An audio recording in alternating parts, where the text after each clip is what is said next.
ito po common lingo ito, yung sinasabing parking fee. Hindi ho kaya nagkaroon ng yung pondo na yon ay pinarada lang dito ng isang congressman na hindi naman taga roon? Yes, sir. Yes, Your Honor. Nadinig ko na po yun. Pero dalawang term po yan, di ba? Kung matatandaan nyo sa Kongreso, isa yung parking, isa yung sagasa. Di ba yung parking, Your Honor? Yung parking rep, Tiangco, medyo kabisado ko. Pero yung sagasa, hindi ko pa... Pwede bang ipaliwanag mo yung sagasa? So dahil nga po sa paghahangad ninyo na malaman kung ano-ano yung mga insertions, kanino napunta at sino yung may kagagawan, paano po nyo eventually nalaman kung talagang nalaman ninyo? Hindi, ganito po, Your Honor.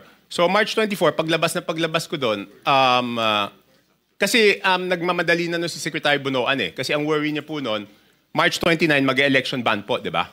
So hindi maa-award, hindi mapapagawa yung projects. At pag hindi po napagawa yung projects, apektado po yung buong ekonomiya natin, di ba po? So paglabas ko, tinawagan ko po si Congressman J.J. Suarez. Kasi sabi sa akin doon sa meeting na yon na since wala na si Saldi ko, ang kumakausap na lang sa mga department secretaries ay si Congressman J.J. Suarez. So ang ginawa ko po, Your Honor, tinawagan ko siya, hiningi ko po yung listahan ng insertions. Pero nagtagal po bago po nila naibigay sa akin. I think 3 batches bago po nila naibigay sa akin yung kompletong listahan po nung sa House of Representatives. Sa mga po ay kinausap nyo si Congressman J.J. Suarez, nagbigay naman po ba siya ng impormasyon na inyong hinihingi? Tinawagan ko po. Nung una, nagpabigay siya ng hard copy. Sabi ko, paano ko naman hahanapin to? Hard copy. Pero nagtagal eh. Checking ko lang po kung anong date niya binigay. Basta hindi ka agad. Tapos, ang nangyari po noon, binigay rin in 3 tranches. Una, nagbigay ng isang batch.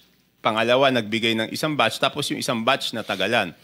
So sabi ko, hindi ko po ma-check kung at hindi ko masasubmit sa executive branch kung hindi kompleto. So later on, napilitan namin silang ibigay yung kompletong listahan, Your Honor. Ano po ang nakita ninyo nung ibigay nila ang kompletong listahan sa inyo? Hindi, ginawa ko lang, Your Honor, is pinagkumpara ko po yung di ba po, admittedly, lahat naman po kaming congressman, pag nakita yung NEP, ang natural na tendency naman hihingi ng extra para sa aming distrito. Okay? So susulat po kami. At least ako, sumusulat ako. So siyempre, nung binigay sa akin yung listahan, ang unang naisip ko noon, ang una ko pong naisip is, kung ikaw, congressman, hihingi ka para doon sa distrito mo. Hindi ka naman hihingi para sa ibang distrito. So minatch-match ko po yung data. Ang haba doon, hindi ko alam kung gaano karami. Ang una kong ginawa, kasi wala naman nakasulat na congressman doon. Ang nakasulat yung district. So para malaman ko yung congressman, hihingi ko po kay Yusek Katib. Pinadala ko sa kanya yung file, and she can confirm this. She is here. Sabi ko, Yusek, pakiisa-isa mo nga. Lagyan mo kung sino yung congressman kasi gusto ko i-compare yung proponent tsaka yung congressional district. Kung congressional district, hindi ko naman kabisado kung sino yung congressman doon eh. So ang sabi ko sa kanya, pakilagay mo yung pangalan ng congressman. So binalik niya po sa akin. Pagkatapos noon, sabi ko po kay Congressman Suarez, ikaw naman, ilagay mo yung pangalan ng proponent. Sabi niya, bakit kailangan yung proponent? Kailangan siyempre malaman kung sino yung nag-request. So later on, matagal, hanggang nung sinabi ko, walang gagalaw dito, hindi ko ma-present ito. Kasi pinapaayos sa akin eh. Siyempre gusto ko, pag pinisenta ko po, dahil ako magpipresenta nun, kailangan kompleto yung data. So sabi ko, hindi ko masisimulan yung presentation kung hindi nyo ibibigay kung sino yung proponent. So later on, naibigay din. Wala lang yung telepono ko sa akin, Your Honor. Hindi ko ma-check na andun. So makatwid, naibigay naman sa iyo ni Yusek Cathy Cabral kung ano-anong mga distrito yon. Yes po, Your Honor. At naibigay naman sa iyo ni Congressman J.J. Suarez kung sino yung proponents doon sa mga distrito. Yes, pero nagtagal po. Nagtagal. Kaya ngayon po, pwede ba niyong sabihin sa amin kung ano ang napansin ninyo? Kung ang pag-uusapan ay yung mga distrito at yung mga proponents na nagbigay o naglagay doon sa mga distrito na yon. Ano yung unusual na napansin ninyo kung meron man? Your Honor, ang una ko pong ginawa, siyempre ako po'y magpipresenta. ayoko naman na ako magpepresenta tapos mali pala yung data na pipresenta ko. So ang una ko pong chinek, Your Honor, is yung... Kasi di ba sa BICAM, may nadagdag naman talaga po doon sa Navotas. Okay? Yun nga, ini-issue sa akin, insertion yun. Hindi ako makakapag-insert, Your Honor. Kasi ako po ay hindi membro ng BICAM. So pwede lang po ako mag-request kung ano man yung pumasok doon sa BICAM, yun amyenda na pinayagan ng BICAM. Okay? Opo. So, para hindi ako mapahiya, ang una kong chinek is kung tama yung pumasok o Sa yung ilang nadagdag. distrito?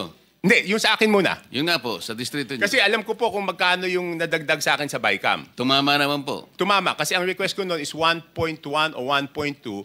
Ang pumasok po galing sa House of Representatives na request is 529 at meron po galing sa Senate na 121 po yata. Pero yung sa Senate is all classrooms po yon. So nung tumama na, sabi ko, since tama yung sa akin na nadagdag doon sa aking NEP, kumpiyansa ako na tama yung records. So ginawa ko po, pinesent ko na po.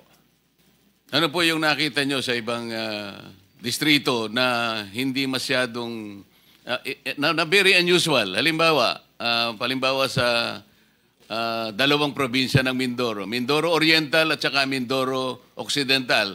Because I'm going to take advantage of the presence of the good governor of Mindoro Oriental. Kaya ko lang po tinatanong. With no offense meant, Your Honor, kay Gov. Dolor and to my fellow congressmen, ng district congressmen, ang una ko pong napansin doon is lumobo yung dalawang Mindoro, isang Oriental, isang Occidental. Ang NEP po nila is something between 1.5, sabihin na natin para safe ako. Hindi lumampas ng 2.5 yung but I have the figures, Your Honor. Kaya lang para lang mabilis po tayo, Your Honor. Hindi lumampas ng 2.5 yung NEP nila. Pero ang GAA po nila is magkano ba? 20 billion. So, nagulat ako. Sabi ko, in fairness doon sa mga district congressmen, Your Honor, hindi po nila kaya gawin yun. Hindi kayang gawin ng regular congressman na magdagdag. Hindi naman po sila miyembro ng Committee on Appropriations. Parehong first-term congressman po yun. So, hindi nila kakayanin magdagdag ng ganun kalaki. Kasi ang hirap po, di ba? In my case, nag-request ako 1.2 billion, ang nabigay lang 569. So, paano namang itong congressman na to, makakapagdagdag siya ng ganun kalaki? So, chinek ko na po, sino yung naglagay ng mga pondo doon. Sige po. Tapos po, nagulat din ako kasi, siyempre makikita ko doon sa proponent, tsaka doon sa district congressman. Nagulat po ako na, for example, alam ko po kayo dating party list, Your Honor. Pero may dalawang party list po doon, nasa BICAM lang, hindi ko alam yung sa small committee, ay nadagdagan sila ng 2 billion. Anong party list po? Ako Bicol at BHW po. Ang alam ko po, Your Honor, ang party list congressman, ang allocation po yata, kung di ako nagkakamali, but I'm sure you know better, is 100 to 150 million lang. Tama po yun. Kapag kayo po ay party list representative, tuwang-tuwa na po kayo pagka nakakuha kayo ng 170 million. So sinasabi po ninyo, dalawang party list yan, 2 billion po yung nakuha. Sa BICAM po. Sa BICAM. So hindi ko na po na-check, Your Honor, yung kasi one-man team to, ako mismo ano nito eh. So, balikan po natin yung sinabi nyo without any offense meant dun sa representative po dyan sa Mindoro Oriental at saka Mindoro Occidental. Kayo na po ang nagsabi na parang wala naman sila sa kalagayan na manghingi ng ganong kalaki sapagkat hindi naman sila kasing sikat ng isang Toby Chanko. Hindi po. Kung kayo nga po nanghingi ng ganito, kalahati lang ang naibigay. Sabi po nyo kanina, hindi sila lalampas ng at least 2.5B. Pero ano pong nakita ninyo? Naging 20 sa mga tweet. Magkano po yung nadagdag? Sangayon po dun sa inyong nakita. 17, ganyan. Di ba? Sabihin mo 2.5 to 20, di 17.5. Tapos ang isang nakita ko po doon, under proponent, nagulat po ako na yung proponent ng mga dagdag sa distrito na to, under BICAM, is si Congressman Saldico, na 13 billion. Sir, Your Honor, pwede bang i-ano ko lang yung USB na ayaw nila ipakita doon para mas madali kong mapaliwanag? Yun nga po yung gusto naming kung papayag Kasi kayo, mahirap puro kwento eh. Ito, may numero po to. bigyan natin ng kopya po yung Blue Ribbon Committee. May I direct staff of the Blue Ribbon Committee to please secure the copy from Congressman Tiangco para makita po natin yung binabanggit niya. Ipakita po natin sa sa screen.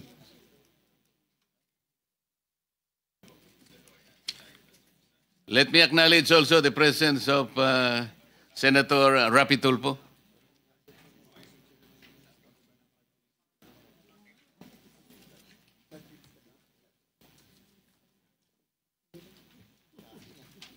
Mr. Chair, may I interject, Mr. Chair? Yes, Senator. Yeah, I would like to direct this question to... Sandali. Let me acknowledge also the presence of Senator Bato. Continue, sir.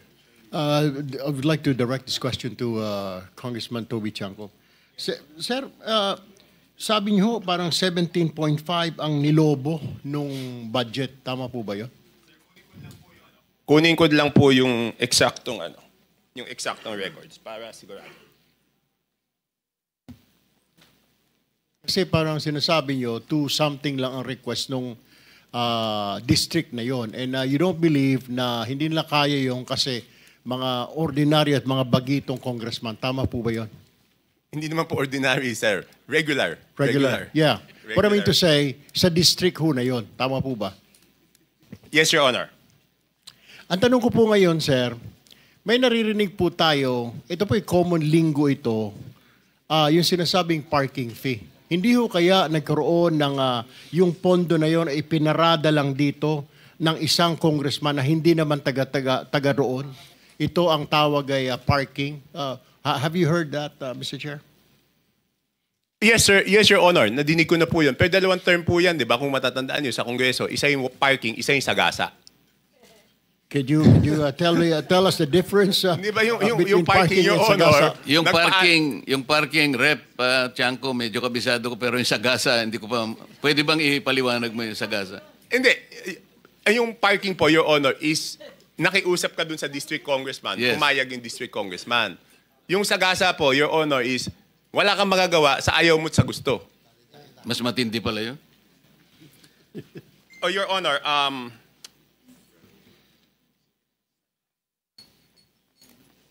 so dalawang term po yan, Your Honor. Isang parking, isang... Kasi madidinig mo sa congressman nasagasaan kami. Paano naman kayo nasagasaan? Binatuhan kami ng pondo na hindi naman namin alam. Ang ibig sabihin, Mr. Chair, yun nangyari sa Mindoro ay sagasa po yun? Your Honor, I have no personal knowledge. Your Honor, ito po. Mindoro Oriental, DEO, 2,530 billion ang NEP. Nandito naman po si Yusek pwede niya i-confirm to kung pareho yung records namin. Tapos, ang total budget is 20 billion 999 million. Tapos, yung Mindoro Oriental DEO, 1 billion 508 million 583,000. Ang GAA po niya is 20 billion 795 million 429. So nagulat ako nung nakita ko yun, Your Honor. Thank you, Mr. In Chair. both provinces, si Representative Saldico ang nakalagay po na proponent. Rep. Hindi, doon po sa ano. Kasi ganito po to. Ito na po yung total. Sabi ko nga, hindi ko makikita kung ano yung sa small committee. Ang nakita ko, nung tinitignan ko po yung kay Saldico, next slide please. Yan, maliit lang eh. Yan po, for example, ito muna, ABRA. Ang proponent is Congressman Saldico. Hindi ko na po linagay yung district congressman, sir, kasi, Your Honor, kasi sabi ko nga, baka naman wala siyang alam tapos mababash siya ng mababash, di ba po? So, ang nadagdag po to the District of Abra, sige, next slide, is 3,400,000,000. Your Honor, hindi ko po mabasa. Basta 3,400,000,000. 68,345. Yan po, Your Honor. Okay. Yan po, out of Saldico's insertion. Okay, next slide. Yan na po yung Mindoro. Yung next is Mindoro. Tignan ko lang po dito sa akin. Meron din akong kopya niyan.